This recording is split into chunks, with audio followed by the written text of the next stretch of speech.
سلام، سرخط خبرها از رادیوی آزادی. به یک بلاگر مخالف حکومت تاجیکستان گفتند تا عذر نپرسد به برادرش اجازه زنگیری نمیدهند.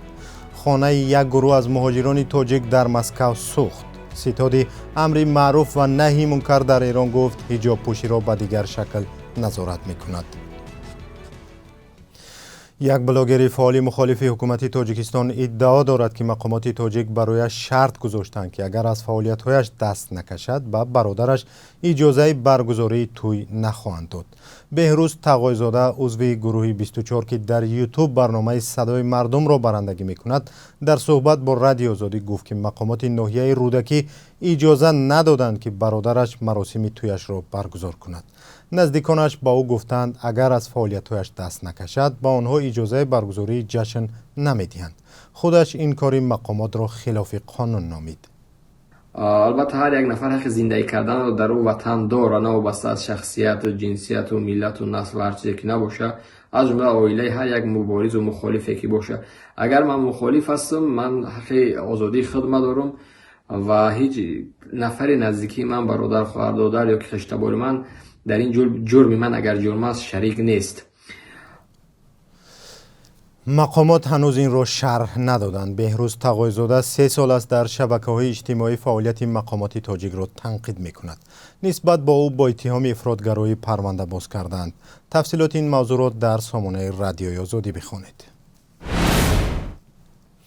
مکان خواب 12 مهاجر تاجیک نصف روزی 5 دکبر در محله به نام پوشکین شهر مسکو آتش گرفته است. یک تن از مهاجران که نخواست نامش را ذکر کنیم با ارسال ویدیو بر رادیو آزادی گفت که لباس و دیگر اشیای روزگارشان در این سوختار نابود شد ولی خودشان آسیب ندیدند. او گفت که لحظه سوختار آنها در کار بودند و نمیدانند که منزل زیستشان از چی سوخته است. شب 21 سپتامبر امسال در ناحیه بلیارسک روسیه مرد مهاجر با همسر و 4 فرزندش در سوختار آسیب دیدند.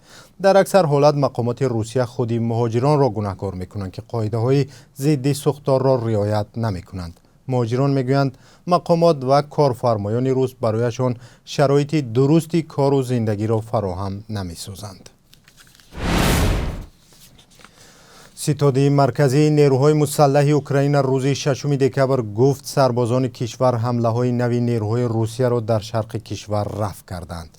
از طرف دیگر مهندسان اوکراینی سعی دارند خط و شبکه‌های برق را تعمیر و برقرار کنند که در نتیجه حمله‌های موشکی روسیه ویران شدند.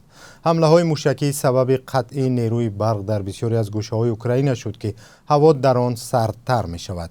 ستاد مرکزی نیروهای مسلح اوکراین گفت که سربازان روسیه حمله‌های بی‌امان به محله‌های شهر بخمود و آودیفکا در ولایت دنیسک را ادامه دادند و با تانک و توپخانه تقریباً 20 محله را آتشباران کردند.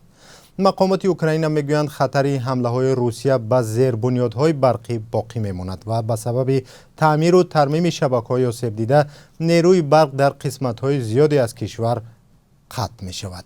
روز پیشتر از این روسیه با حمله‌های موشکی زیاد خانه و شبکه‌های زیادی را ویران کرد و مردم زیادی را از نیروی برق محروم ساخت.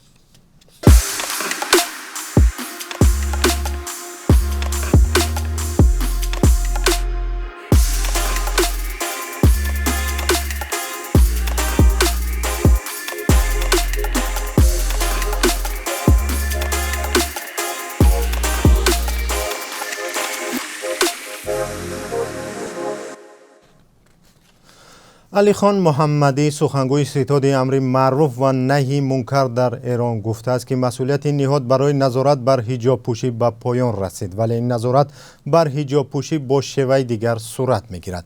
در ایران بر اساس قانون پوشیدن حجاب حتمی است. علیخان محمدی در یک مصاحبه در روز 5 دکبر گفته است نهادهای گوناگون ایران راههای نظارت مناسب عفت و حجاب را بررسی میکنند. علیخان محمدی افزوده است برای ما اساس باید قانونهای شریعت باشد و این زمان مردم ما باید قانون را رعایت کنند تا فضای مسالمت آمیز حکم فرما باشد. مصاحبه علیخان محمدی در وبسایت خبری انتخاب چاپ شده است. سخنگوی ستاد امر معروف و نهی منکر در ایران شرح نداده است که نظارت بر حجاب پوشی چگونه صورت میگیرد؟ تظاهرات مردمی در ایران که از ماه سپتامبر ادامه دارد محض به سبب حجاب شروع شد.